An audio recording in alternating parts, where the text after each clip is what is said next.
Aloha, this is Antonio with HawaiiHypnosis.org. I'm with Igor Ledochowski. Hello. Thank you for taking the time to allow me to interview you. My pleasure. Now, I'm wondering, what is your basic philosophy on change work?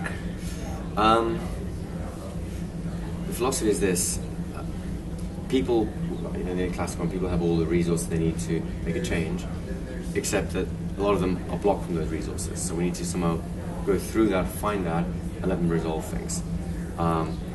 The main thing here is I want the client to do all the work. I'll help them and guide them through the whole process, but I want to be very careful not to put my expectations on them. What I want for them, what I think they should have. It's very tempting to do because you think, I know what the solution is. Yeah. Yes, but it is. It can be dangerous for the client because you don't know their whole life circumstance, you don't know what they know or don't know, and so on. So I found the easiest way to create change is to basically empower someone to either to make the change for themselves, and if nothing else, put them in a position where they can acquire the skills later that they need to be able to, handle something, say, their business. It's not just feeling good about doing business. You've got to be able to have the skills as well, otherwise your business will sink, right? So our job would be in that case to get someone to the point where they can acquire the skills without the normal overwhelm, fear, and all that stuff that would normally derail them, should we say. Does that make sense? Yeah, so kind of like breaking down whatever barriers they have, kind of.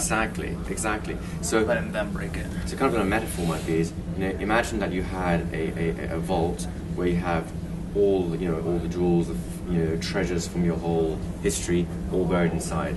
The problem is you forgot the combination, and you're outside, and the debtors are knocking on your door, asking for cash. Saying, I've got the cash, but I can't get at it. So they're kind of stuck, right? And they feel that dilemma. That's where people get that frustration that they're overloaded or there's too much happening.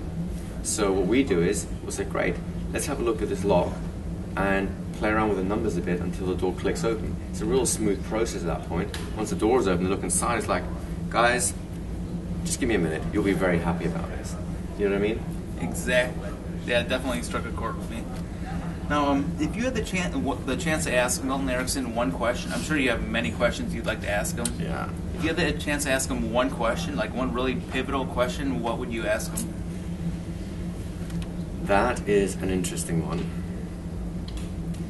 What I would probably ask him is, I would ask for a chance. I would ask just take me as far as possible, do whatever he wanted, just to experience it from the inside out. Because really, hypnosis, above all other disciplines, is something that you really want to experience from the inside out, and I think that would be quite a ride. I would imagine. Yeah. I would imagine.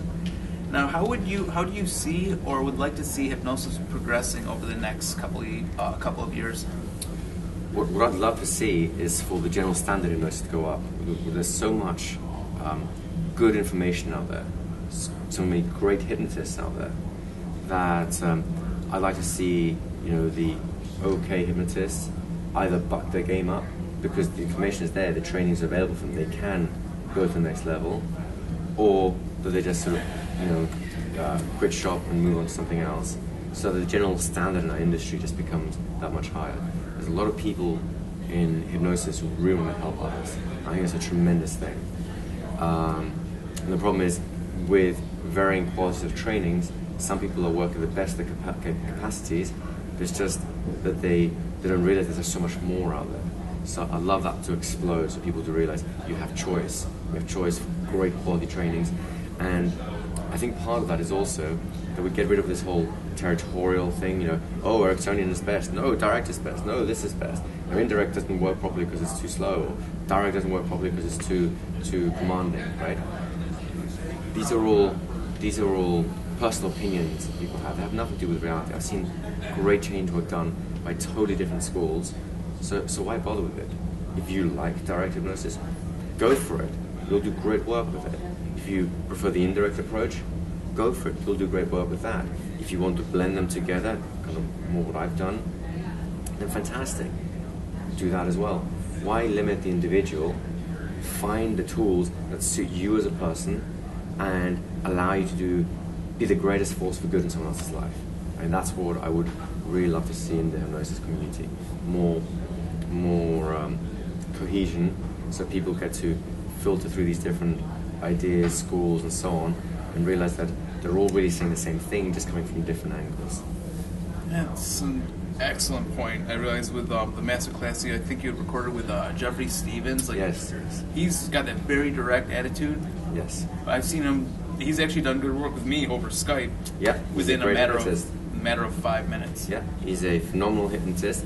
So, anyone who says that direct hypnosis doesn't work, well, they clearly haven't seen a great hypnotist doing that sort of work. Sure, there are considerations beyond just giving direct suggestions, right? But then, so does everything else.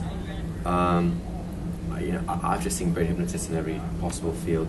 I've seen people do things that are supposed to be dead wrong, you should never ever do, and they're getting amazing results. And here's to me the important thing. Why get fixated on a school? The only important thing as a hypnotherapist should be the person sitting next to you. And you should be ready to throw absolutely everything you can possibly get your hands on at them to help them make the change they've come for, because they're in pain. Why leave them there? Why leave them there just because you think that this approach is nicer than that one? Do what they need, not what you think should be the right approach. Does that kind of make sense? Definitely.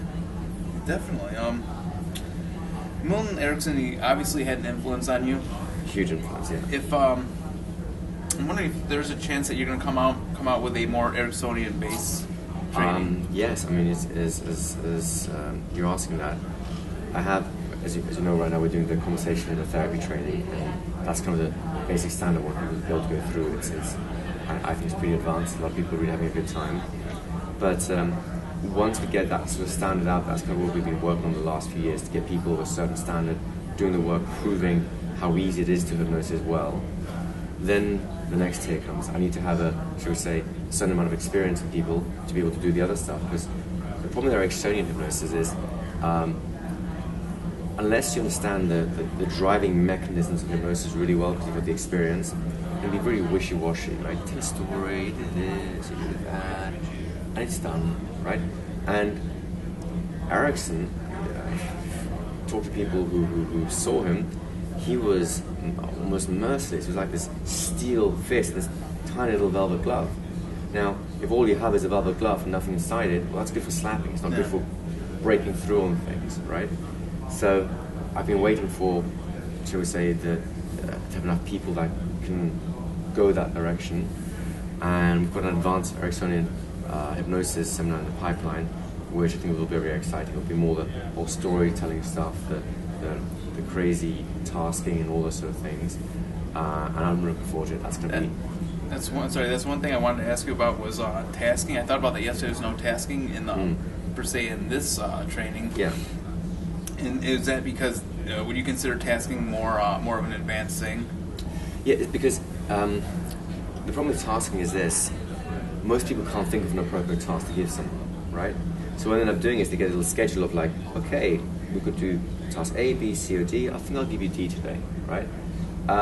So they try to memorize other people's tasks, and that's not how tasks work. The point of tasks is to embed whatever that person needs to experience at that point. You need to be able to think more on a procedural level, saying, look, here are the kind of things these guys are doing.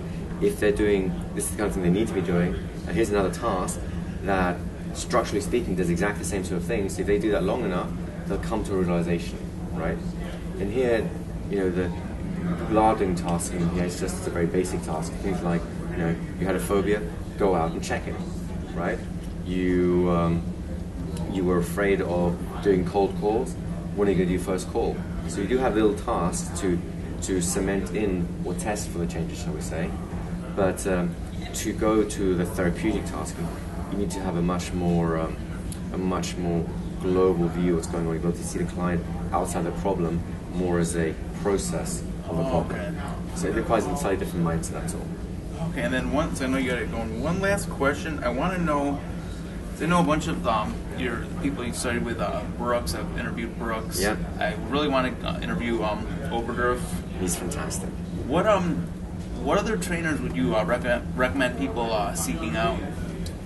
Really, it depends on what you want. I mean, if you like the whole street hypnosis thing and stuff like that, there's Anthony Jacquin. I love Don Spencer's stage hypnosis work. He's hysterical. Actually, he's also a great therapist. He doesn't teach it anymore, though. Stephen Gilligan, worked very closely with Milton Erickson for a while, and I don't necessarily like a lot of his new work. He's going down into a particular direction that I personally don't like as much. But once he started actually doing trance work, so regardless of what his theory is and whatever around the sides of it, his trance work, you basically see a little mini Erickson sitting there, and it's beautiful to watch. Right? You can just get a DVD or something like that. So there's some great hypnotists out there. One person I really admire is, unfortunately no longer with us, is Dave Dobson. He was like a second Milton Erickson, totally independent in his own run. And what I really appreciate about what his work was, it's simplified, it's very simple work, and it's very humane, it's very caring about people. Not really mechanical. Yeah, I mean, the mechanics to everything, right? But the problem with thinking about things as mechanics or techniques, you're getting obsessed with the steps, is that you lose the human quality to actually make something work, right? In my opinion, what powers hypnosis, as we've been doing here, this whole idea of H plasters, this intense desire to help someone. And when they feel looked after, when they feel that you're in it with them, for them, people automatically start loosening up a little bit. They start accessing things they didn't have access to before. It gives them a tremendous amount of courage and confidence, and they can do things like they never thought were possible. I mean, a classic example was the phobia cure we did yesterday, right? You saw how the lady was fainting from fear. Sorry for interrupting. That definitely brought a tear to my eye. That definitely amazing work. And do you think she would have been willing to address that phobia had there not been a real sense for her that no matter what happens, she has people backing her up, I'm going to be there with her, instead of saying like, I'm going to do this process, the process is going to work, let's go, do it, right? That's very cold. Exactly. Because what people forget sometimes is, when you have a problem, it's very personal, right? It's very sensitive. And the last thing you want is people poking you around like you're a piece of meat on the table. So putting that humanity back into things, just to be honest with you, it just makes your hypnosis so much easier, because that's the level people respond at. Does that kind of make sense? Indeed. I just want to say thank you very much. You're welcome. It's a pleasure talking with you. Definitely. I look forward to having you come out to Hawaii to do a training. I'll be delighted. Hawaii is definitely on my list of places to visit someday. Oh, definitely. Anytime you're out there, let me know. We'll definitely have a great training. Thanks. Fantastic. Thank you again. Yeah, thank you very much.